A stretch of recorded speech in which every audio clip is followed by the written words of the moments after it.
तो एनटीपीसी के एग्जाम में तुक्का किस प्रकार से लगाना है वो चीज़ आज हम यहाँ पर सीखने वाले हैं। 2018 के जितने भी आपके क्वेश्चन पेपर थे वो आपके सारे सॉल्व हो चुके हैं। इसके बाद आपके ये 2021 के जो हैं वो आपके क्वेश्चन पेपर स्टार्ट हो गए हैं। अब तुक्का लगाने की जो भी विधि हम आपको बताएंगे वो आपकी 100% वर्क करेगी, ये बात तो आप अच्छे से जानते ही हैं। लेकिन शर्त ये रहेगी कि जो भी बातें हम आपको बताएंगे वो बातें आपको अच्छे से समझ लेनी होंगी और उन्हें अच्छे से याद रखना होगा। यदि इस चीज़ में यदि आप गड़बड़ करते हो तो इसके जिम्मेदार सिर्फ आप होंगे, हम नहीं होंगे। ठीक, तो देखिए 2018 के सारे क्वेश्चन खत्म हो गए थे, यहाँ पर 2021 के अब स्टार्ट हुए हैं और एनटीपीसी के लिए आपके रेगुलर प्रैक्टिस सेट आएंगे क्योंकि एनटीपीसी का आपका एग्जाम आने ही वाला है। ठीक, तो आपके एनटीपीसी के रेगुलर प्रैक्टिस सेट आएंगे। ठीक, अब यहाँ पर देखिए हमारा सबसे पहला प्रश्न क्या दिया गया है, यहाँ पर बोला गया है ए, बी और सी किसी कार्य को क्रमशः 10 दिन, 15 दिन और 20 दिन में पूरा कर सकते हैं। यदि वे एक साथ कार्य करते हैं तो कार्य कितने दिनों में पूरा हो जाएगा, ये हमसे यहाँ पर पूछा गया है। तो इस यानी कि इस प्रकार के प्रश्नों पर तुक्का किस प्रकार से लगाना है इसकी तो आपको आदत सी लग गई होगी। अब यहाँ पर आपको अच्छे से पता कि यहाँ पर आपको करना क्या है। सबसे पहले आपको क्या देखना है कि 10, 15 और 20 का एलसीएम कितना हो जाएगा। तो हमने बोला कि एलसीएम कितना हो जाएगा, तो आप बोलो सर 60 एलसीएम हो जाएगा। हमने बोला 60 एलसीएम तो हो जाएगा, लेकिन इसमें इकाई अंक कितना है, तो इकाई अंक आपका 0 है। अब इकाई अंक 0 है तो यहाँ पर देखिए इकाई अंक 0 कहाँ पर बन रहा है। हमने बोला 3 का यदि हम 4 में गुणा करते हैं तो 4 3 12 होता है और 12 में यदि हम 7 जोड़ देते हैं तो 9 इकाई अंक आपका यहाँ पर बनता है। तो यानी कि ये हमारा आंसर नहीं होगा। हमने बोला 3 में यदि हम 4 का इंटू करें तो 4 3 12 होता है और 12 में यदि हम 6 जोड़ दें तो 8 आपका इकाई अंक बनता है। तो ये हमारा आंसर नहीं होगा। हमने बोला तो 4 3 12 हो जाएगा और 12 में 9 जोड़ेंगे तो यहाँ पर कितना इकाई अंक बनेगा, 1 बनेगा।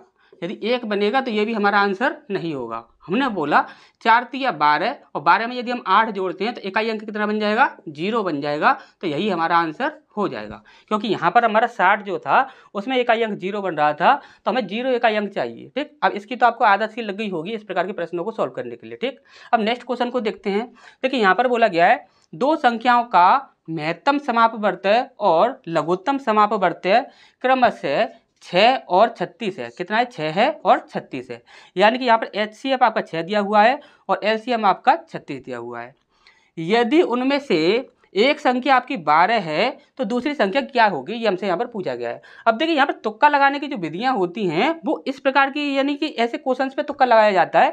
या तो वह क्वेश्चन हार्ड हो जिसमें हम क्वेश्चन को कैलकुलेशन करने में यानी कैलकुलेशन करते हैं तो वहाँ पर कैलकुलेशन करने में दिक्कत आ रही हो, या फिर क्वेश्चन को सॉल्व करने में काफ़ी ज़्यादा समय लग रहा हो। इस क्वेश्चन को देखेंगे तो इस क्वेश्चन को सॉल्व करने में थोड़ा टाइम लगेगा, तो इसके लिए हमने तुक्का लगा दिया। अब यहाँ पर इस प्रश्न को देखते हो आप तो ये प्रश्न ऐसा है कि जिसे आपको जरा भी तुक्का लगाने की आवश्यकता नहीं है, सीधे देखते ही आप आंसर मारोगे। यहाँ पर देखिए यहाँ पर जो आपकी संख्याएं दी गई हैं वो ऐसी संख्याएं दी गई हैं आप इजीली इन्हें सॉल्व कर सकते हो। यदि आप यहाँ पर तुक्का लगाओगे, तुक्का लगाने से पहले ही आप इस क्वेश्चन को सॉल्व कर सकते हो, सॉल्व करके आंसर दे सकते हो। तो यहाँ पर देखिए हमेशा ही कभी भी आपको इस प्रकार के जो प्रश्न होंगे उन्हें कभी भी आपको लिखना नहीं है। जैसे कि आप लिख लेते हो कि फर्स्ट संख्या गुणा सेकंड संख्या बराबर LCM गुणा HCF, इस प्रकार से आप लिखते हो। फिर यहाँ पर आपकी जो भी आपकी संख्याएं होती हैं उन्हें पुट करते हो। तो आपको इस प्रकार से कभी भी नहीं करना है। आपको सीधा ये दिख रहा है कि यहाँ पर ये कितना है, आपका 12 है। 12 पहली संख्या दी गई है, दूसरी संख्या आपसे पूछी गई है, तो 12 सीधा इसमें से किसी भी एक को डिवाइड कर दो। 12 3 36 हो जाएगा और 6 3 18, तो 18 हमारा आंसर हो जाएगा। यानी कि सॉल्व करते हो तो जल्दी आंसर आ रहा है। अभी यहाँ पर बड़ी बड़ी संख्या दी गई होती तो हम यहाँ पर तुक्का लगाते। अब जब बड़ी बड़ी संख्या नहीं दी गई है तो हम इजीली सॉल्व कर सकते हैं, तो सीधा सॉल्व ही कर दो, यहाँ पर तुक्का लगाने की आवश्यकता नहीं है। ठीक, तो नेक्स्ट क्वेश्चन को देखते हैं। इस पर नेक्स्ट क्वेश्चन को देखते हैं। देखिए यहाँ पर क्या बोला गया है, निम्नलिखित को हल करें। अब ये आपका एक दिया गया है बोर्ड मास, इसे हमें हल करना है। अब यहाँ पर एक बार ध्यान से समझिए, यदि आप इसे हल करने बैठते हैं तो काफ़ी समय जाएगा आपका, लेकिन समय नहीं जाना चाहिए। आपको देखिए करना क्या है, यहाँ पर देखिए यहाँ पर इस संख्या से आपको इसको डिवाइड करना है तो आप इस संख्या को पकड़ लीजिए। अब इस संख्या को आपको इससे डिवाइड करना है तो आप इस संख्या को पकड़ लीजिए, लेकिन बीच में आपका गुणा का चिन्ह होना चाहिए। ठीक, अब हमने बोला कि ये संख्या देखिए आपकी किससे डिवाइड हो रही है, तो आपने देखा यहाँ पर कितना है, 4 6 और 3 9, यानी कि ये किससे संख्या डिवाइड हो रही है, 9 से डिवाइड हो रही है। क्या हमने बोला कि 9 से 70 डिवाइड होगा, नहीं होगा, तो ये हमारा आंसर नहीं होगा।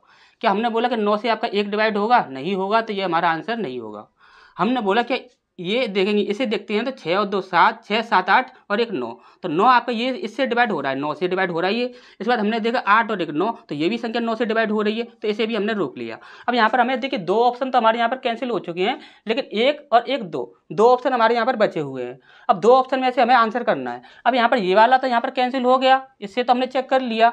अब यहाँ पर इसे देखिए, इससे हमने देख लिया। अब इसे देखिए, यहाँ पर यदि आप देखते हो तो ये कितना है आपका 16 है, और 16 में यदि आप देखोगे तो अभाज्य संख्या क्या निकलेगी, तो आप बोलो सर अभाज्य संख्या जो निकलेगी वो कितनी हो जाएगी, 2 हो जाएगी। अभाज्य संख्या कितनी निकलेगी, 2 निकलेगी। यदि 2 अभाज्य संख्या निकलेगी तो आप चेक कीजिए 2 से कौन सी संख्या डिवाइड हो रही है, ये दोनों तो कैंसिल हो ही चुके हैं। हमने देखा इसे देखा तो ये कभी भी 2 से डिवाइड होगी नहीं, क्योंकि लास्ट में 0 भी नहीं है और सम संख्या भी नहीं है, तो ये हमारा आंसर होगा नहीं। तो बच्चा क्या ये, तो यही हमारा आंसर हो जाएगा। ठीक, अच्छा समझ आ गया।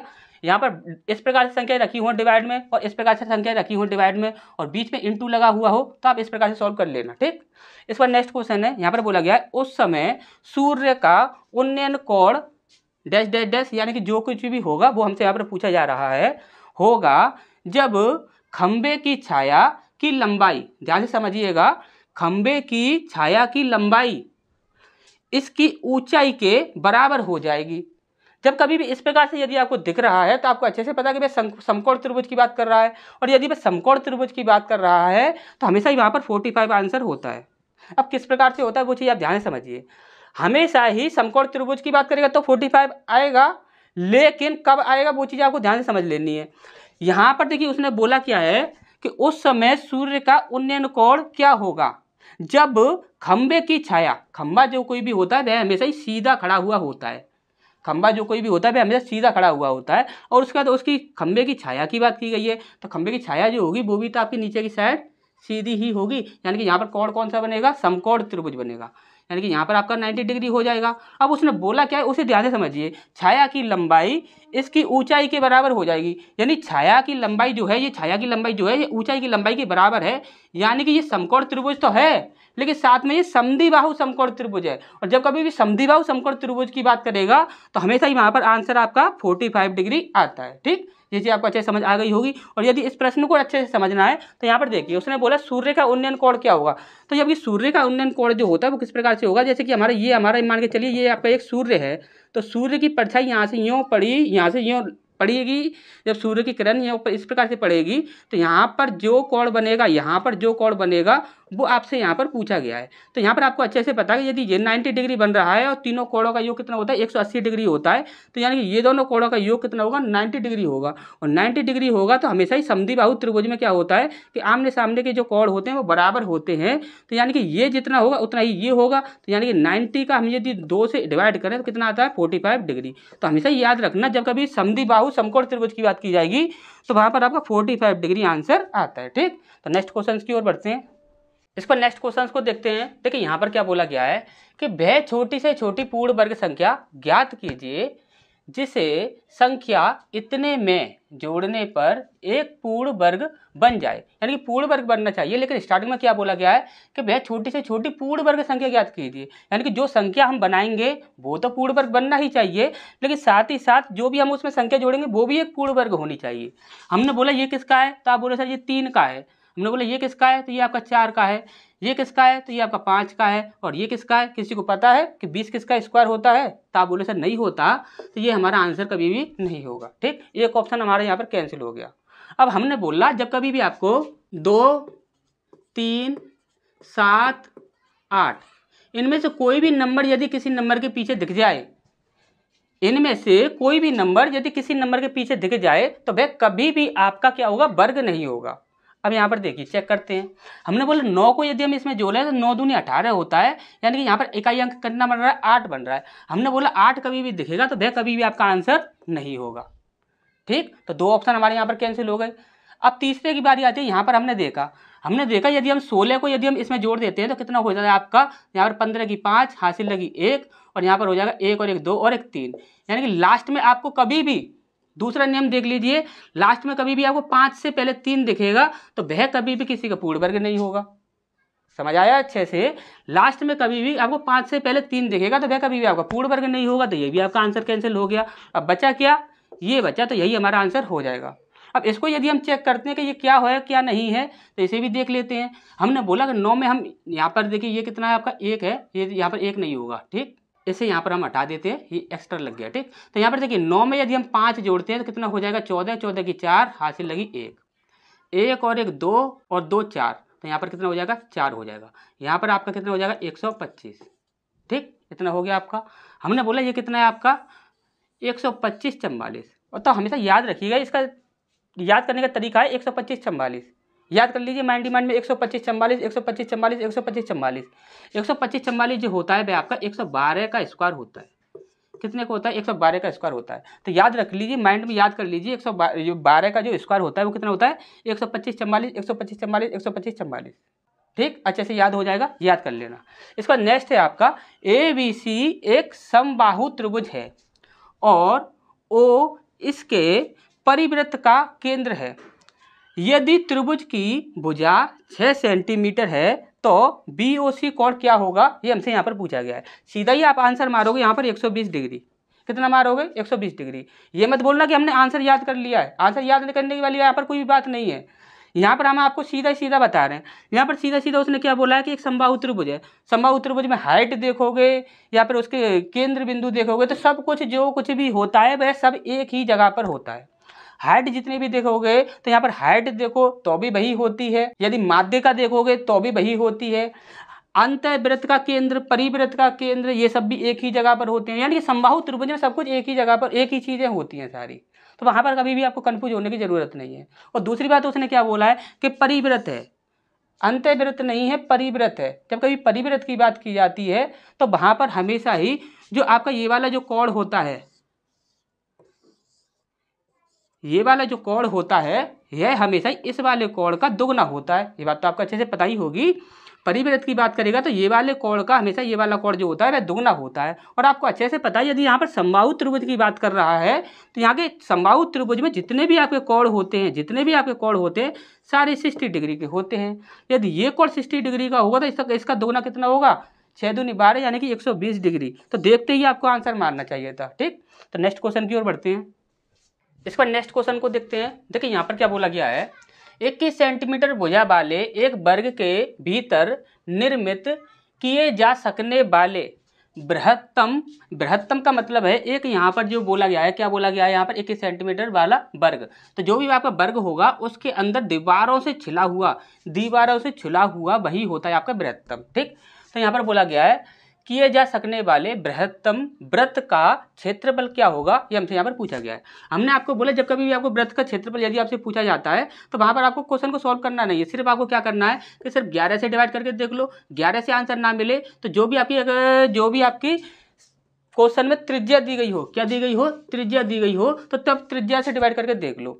यदि त्रिज्या की बात करें तो त्रिज्या तो हमें यहाँ पर मिल जाएगी क्योंकि वर्ग की भुजा की आधी हो जाएगी आपकी त्रिज्या, ठीक। लेकिन हम त्रिज्या की बात नहीं करेंगे, सबसे पहले हम 11 से ही डिवाइड करके देख लेते हैं। अगर आंसर मिलता है तो अच्छी बात है, अगर नहीं मिलता है तो फिर हम त्रिज्या से देखेंगे। अब यहाँ पर देखिए हमने बोला ये कितना है आपका 7 और 3 10, 10 में से 4 घटाओगे तो क्या 11 से डिवाइड हो जाएगा। आपको अच्छे से पता है कि सम स्थानों की संख्याओं का योग और विषम स्थानों की संख्याओं का योग यदि हम उनका अंतर करते हैं तो या तो भाई 11 से डिवाइड होने वाली संख्या निकलनी चाहिए या फिर भाई 0 निकलना चाहिए। अब यहाँ पर आप देखो तो 7 और 3 कितना होता है 10 होता है। 10 में से आप 4 घटाओगे कितना बचा आपका 6 बचा। क्या 6 आपका 11 से डिवाइड होगा, नहीं होगा, तो ये हमारा आंसर नहीं होगा। हमने बोला ये कितना है आपका 5 और 5 10, ये कितना हो गया 10 हो गया। और यहाँ पर कितना 3 और 0 यानी कि यहाँ पर 3 आ गया। तो 3 को यदि आप डिवाइड करते हो तो 3 को आप यदि माइनस करते हो तो कितना बचता है आपका 7 बचता है। और 7 कभी 11 से डिवाइड होगा नहीं, तो ये भी हमारा आंसर नहीं होगा। हमने बोला ये कितना है 5 और 5 10, यहाँ पर बना हमारा 10, 3 और 1 कितना हो गया 4, 10 में से हम 4 घटाते हैं तो हमारा कितना बनता है 6 बनता है। तो 6 कभी 11 से डिवाइड होगा नहीं, तो ये हमारा आंसर होगा नहीं। बचा ये, तो यही हमारा आंसर हो जाएगा। इसे चेक करें तो यहाँ पर देखिए 5 और 4 कितना हो जाएगा 9 हो जाएगा, 6 और 3 कितना हो जाएगा 9 हो जाएगा। तो 9 में से 9 घटाओगे तो कितना बनना आपका 0 बनना, या तो 0 बनना चाहिए या फिर आपका 11 से डिवाइड होने वाली कोई संख्या बननी चाहिए, ठीक। तो यहाँ पर यही हमारा सही आंसर हो जाएगा। इसका नेक्स्ट क्वेश्चन दिया गया है, एक धनराशि चक्रवृद्धि ब्याज की दर से 15 वर्ष में 2 गुनी हो जाती है, यह कितने वर्ष में मूल की 8 गुनी हो जाएगी, ये हमसे यहाँ पर पूछा गया है। हमने देखा यहाँ पर देखिए ये कितना है 2 गुना बोल रहा है। यदि ये 2 गुना बोल रहा है तो 2 गुना का मतलब क्या है 2, और 2 की हम यदि पावर बनाएं तो पावर कितनी बनेगी, हमेशा 1 ही बनेगी। ध्यान से समझिएगा, हम जो बोलने वाले हैं उसको ध्यान से समझिएगा।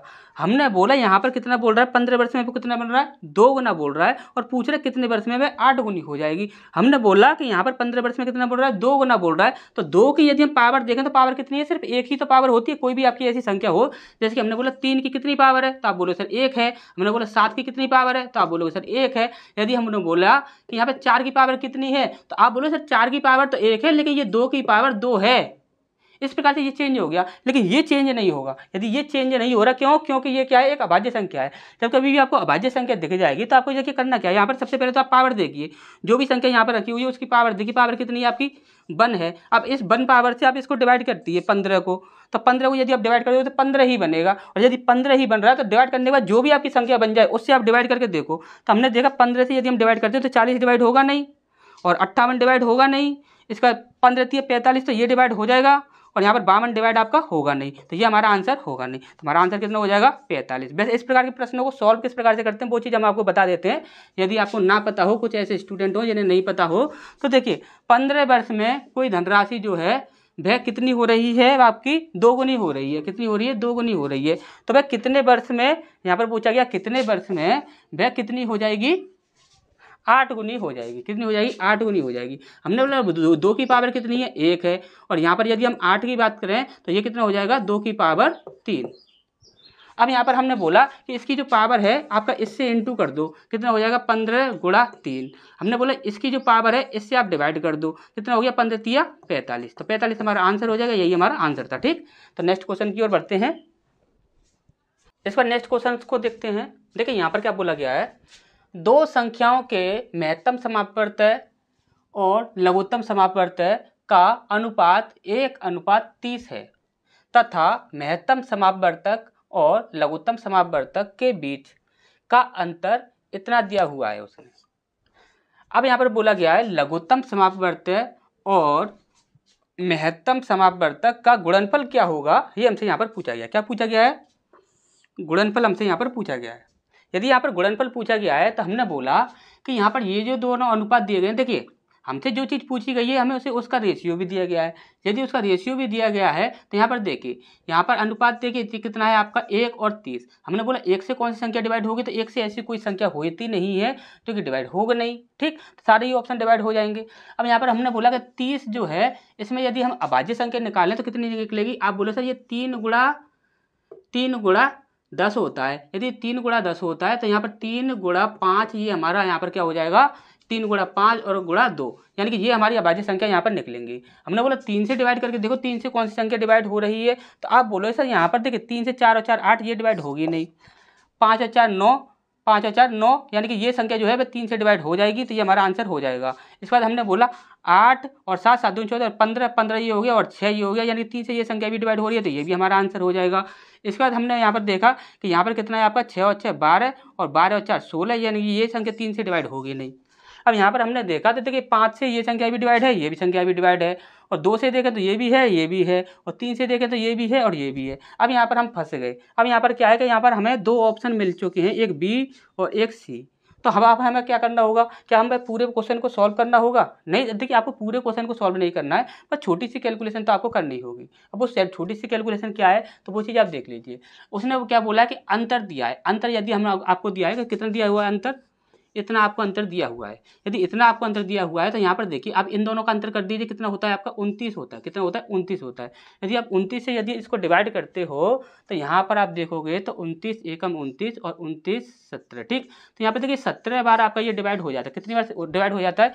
17 बार डिवाइड हो जाता है। हमने बोला आप इस संख्या से इन संख्या को डिवाइड करके देखो, तो आप देखोगे यहाँ पर तो देखिए 17 के पाड़े में आपका 54 तो आएगा नहीं, तो ये संख्या आपकी डिवाइड होगी नहीं, यानी कि ये आपकी संख्या डिवाइड हो जाएगी, यही हमारा आंसर हो जाएगा। ठीक, ऐसे समझ आया होगा। नेक्स्ट क्वेश्चन की ओर बढ़ते हैं। यहाँ पर हमने बोला कि पाइप ए एक टैंक को 80 मिनट में भर सकता है और पाइप बी उसी टैंक को 40 मिनट में भर सकता है। यदि ए और बी दोनों को साथ खोला जाए तो टैंक भरने में कितना समय लगेगा, यानी कितने मिनट लगेंगे, ये हमसे यहाँ पर पूछा गया है। अब आपको अच्छे से पता है कि यहाँ पर आपको करना क्या है। इसकी आपको देखिए अब तो आदत सी लग जानी चाहिए। अब आपको इसकी आदत सी लग गई होगी। अब यहाँ पर हम देखें तो यहाँ पर देखिए 80 और 40, यदि हम इन दोनों का यदि हम एलसीएम निकालते हैं तो भी आपका कितना निकल जाएगा? 80 निकलेगा।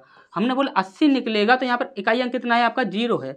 यहाँ पर देखोगे तो ये कैंसिल, यहाँ पर देखोगे तो ये कैंसिल। हमने बोला 6 का गुणा 3 में कीजिए, 6 3 18 और 2 20, यानी कि यहाँ पर ये कितना बन रहा है 20 बन रहा है। इकाई अंक कितना है 0, तो यानी कि ये हमारा आंसर हो जाएगा। हमने बोला 6 3 18, 18 और 1 19, 19 में इकाई अंक कितना बन रहा है 9 बन रहा है, यानी कि ये हमारा आंसर नहीं होगा। तो हमारा आंसर कितना हो जाएगा बी हो जाएगा। ठीक, अच्छा ये समझ आया होगा। नेक्स्ट क्वेश्चन की ओर बढ़ते हैं।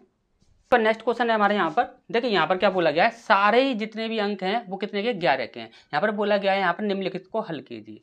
सारे जितने भी अंक हैं आपके कितने हैं 11 हैं, इसके अलावा आपको कोई भी अंक यहाँ पर नहीं दिया हुआ है। अब यहाँ पर देखोगे तो यहाँ पर 11 जो है, 11 से यदि आप 11 को डिवाइड करते हो तो आपका 1 बनता है, और यहाँ पर 11 को 11 से इंटू करते हो तो 121 बन जाता है। तो जब इतनी बड़ी संख्या बन रही है और सारी प्लस में है और ये आपकी माइनस में है, तो ये आपके भिन्न में तो कभी जा नहीं सकती, और 0 कभी भी बन नहीं सकता, और 1 कभी भी बन नहीं सकता। तो हमारा आंसर कितना हो जाएगा 122। ठीक, अच्छा ये समझ आया होगा। नहीं समझ आया तो ध्यान से समझिए। यहाँ पर जब डिवाइड कर रहे हैं तो हमारा 1 बन रहा है, और इंटू कर रहे हैं तो हमारा 121 बन रहा है। यहाँ पर माइनस में सिर्फ एक संख्या है आपकी 11, और बाकी सारी संख्या आपकी प्लस में है।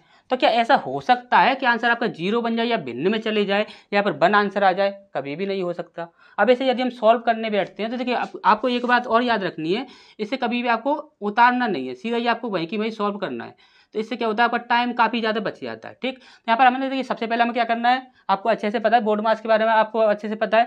सबसे पहले हम भाग करते हैं, तो हमारा 11 से 11 डिवाइड करेंगे तो 1 बच जाएगा, यहाँ पर प्लस का 11। ठीक, अब यहाँ पर हम देखेंगे तो यहाँ पर देखिए हमें सबसे पहले क्या करना होगा, इंटू करना होगा। यहाँ पर प्लस 121, यहाँ पर माइनस का आपका 11 है, यहाँ पर देखिए प्लस का 11 है, और यहाँ पर ये माइनस का 11 है, ये आपस में कैंसिल हो जाएंगे, और 121 और 1 122 सीधा हमारा आंसर हो जाएगा। ठीक, तो इस प्रकार से आपको हमेशा सॉल्व करके देखना है। ठीक, और यदि आप तुक्का लगाना चाहते हो तो तुक्का लगाने के लिए आप एक तरीका देखिए, तरीका क्या है, उसका पैटर्न क्या बन रहा है। पैटर्न क्या बन रहा है, डिवाइड की हमारा 1 बना, इंटू की हमारा 121 बना। क्या यहाँ पर 0 आ सकता है, या फिर 1 आ सकता है? नहीं आ सकता। और यहाँ पर ऐसी कोई भी संख्या यहाँ पर नहीं दिख रही है कि यहाँ पर आपकी डिवाइड में संख्या बनाने, तो ये वाला आंसर होगा ही नहीं। तो हमारा आंसर सीधा सीधा क्या होगा 122। इतना तो आपको समझना चाहिए। इसके बाद नेक्स्ट देखते हैं। देखिए यहाँ पर बोला गया है यदि cos की पावर 4 थीटा माइनस साइन की पावर 4 थीटा बराबर 2/3 है, तो 1 माइनस 2 साइन स्क्वायर थीटा का मान क्या होगा, ये हमसे यहाँ पर पूछा गया है। अब हमने बोला कि जब कभी भी आपको इस प्रकार से बोला जाए cos की पावर 4 थीटा माइनस साइन की पावर 4 थीटा, तो आपका जो कुछ भी दिया गया हो वही आपका आंसर हो जाएगा। आप बोलो सर ऐसा कैसे? तो ऐसा जैसे भी हो, बस आप इतना याद रख लीजिए, ये क्वेश्चन आपका काफ़ी पूछा जाता है, और ये जो क्वेश्चन है ये इसी प्रकार से पूछा जाएगा। आपको सिर्फ इतना याद रखना है, cos की पावर 4 थीटा माइनस साइन की पावर 4 थीटा, यदि इतना बोल दिया जाए तो उसका आंसर जो कुछ भी उसके सामने दिया गया हो भाई उसका आंसर हो जाएगा, चाहे आपसे कुछ भी पूछा जा रहा है। क्या क्या पूछा जाएगा ये चीज़ जान सकते। अब देखिए यहाँ पर देखिए, वैसे हम आपको बताएं 1 माइनस 2 साइन स्क्वायर थीटा ये आपका पूछा जाता है, तो ये पूछा जाता है, इसके साथ साथ कुछ और भी पूछे जाते हैं, तो उनका भी आंसर हमेशा वही रहता है। ठीक, तो यहाँ पर देखिए एक तो ये हो गया आपका 1 माइनस 2 साइन स्क्वायर थीटा, तो ये आपको याद कर लेना, ये आपसे पूछा जाएगा तो आपका आंसर वही होगा।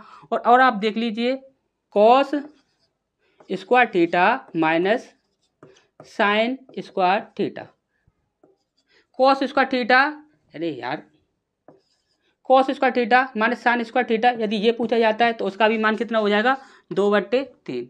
इसके बाद नेक्स्ट देख लीजिए, एक प्रॉपर्टी ये हो गई, एक प्रॉपर्टी ये हो गई, 2 हो गई। इसके बाद यहाँ पर आपके 3 प्रॉपर्टी कौन सी हो जाएगी, 2 कॉस स्क्वायर थीटा, यदि ये पूछ लिया जाए तो इसका भी मान कितना हो जाएगा, यही हो जाएगा। ये तीसरी प्रॉपर्टी हो गई। अब चौथी प्रॉपर्टी कितनी हो जाएगी, कॉस 2 थीटा, यदि ये पूछ लिया जाए तो भी आपका आंसर यही होगा। तो आपको याद रखना है, एक प्रॉपर्टी ये, दूसरी प्रॉपर्टी ये, तीसरी ये और चौथी ये, इनमें से कुछ भी पूछ लिया जाए और आपको यदि ये दिया गया है कॉस की पावर 4 थीटा माइनस साइन की पावर 4 थीटा, तो जो कुछ भी उसके सामने रखा हुआ होगा वही आपका आंसर हो जाएगा।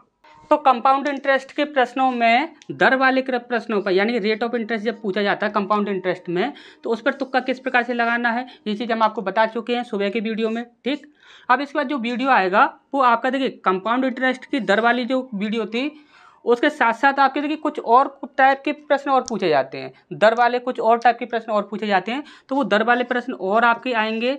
उसके बाद एक नेक्स्ट पार्ट और बनेगा कंपाउंड इंटरेस्ट का दर वाला, और उसके बाद आपके सिंपल इंटरेस्ट का जो होगा उसमें दर वाले क्वेश्चन आपके रह गए थे, एक वो आएगा आपका। ठीक, अब यहाँ पर देखिए आपका एनटीपीसी एनटीपीसी का आपका एग्जाम आने वाला है। ग्रुप डी का तो अभी डेट भी नहीं निकली है, तो एनटीपीसी के आपके लिए रेगुलर प्रैक्टिस सेट चलेंगे, तो आप तैयार रहेंगे एनटीपीसी के लिए। ठीक, तो अब यहाँ पर आपके दर वाले जो क्वेश्चन होंगे आपके, देखिए कंपाउंड इंटरेस्ट में तो आपका एक वीडियो आ गया है, उसके बाद दर वाले क्वेश्चन जो हैं वो आपका सेकंड जो होंगे, सेकंड पार्ट और आएगा आपका इसका दर वाले का। ठीक, इसके बाद एसआई का भी आपका दर वाला पार्ट रह गया, तो वो भी आपका कंप्लीट करना है। ठीक, तो इसके बाद आपके ये वीडियोस आएंगे, और यदि आपने अभी तक चैनल को सब्सक्राइब नहीं किया हो तो सब्सक्राइब कर लीजिए, और साथ साथ बेल आइकन को ऑल पर सेलेक्ट कर लीजिए ताकि नोटिफिकेशन अच्छे से पहुँच सके। ठीक, दूसरी बात, यदि आज की जो हमने आपको ट्रिक बताई है यदि ये आपको पसंद आई हो तो आप इस चैनल को सब्सक्राइब कर लीजिए, साथ ही साथ यहाँ पर इस वीडियो को एक लाइक भी कर दीजिए, और साथ ही साथ इस वीडियो को अपने दोस्तों के साथ शेयर भी कर दीजिए।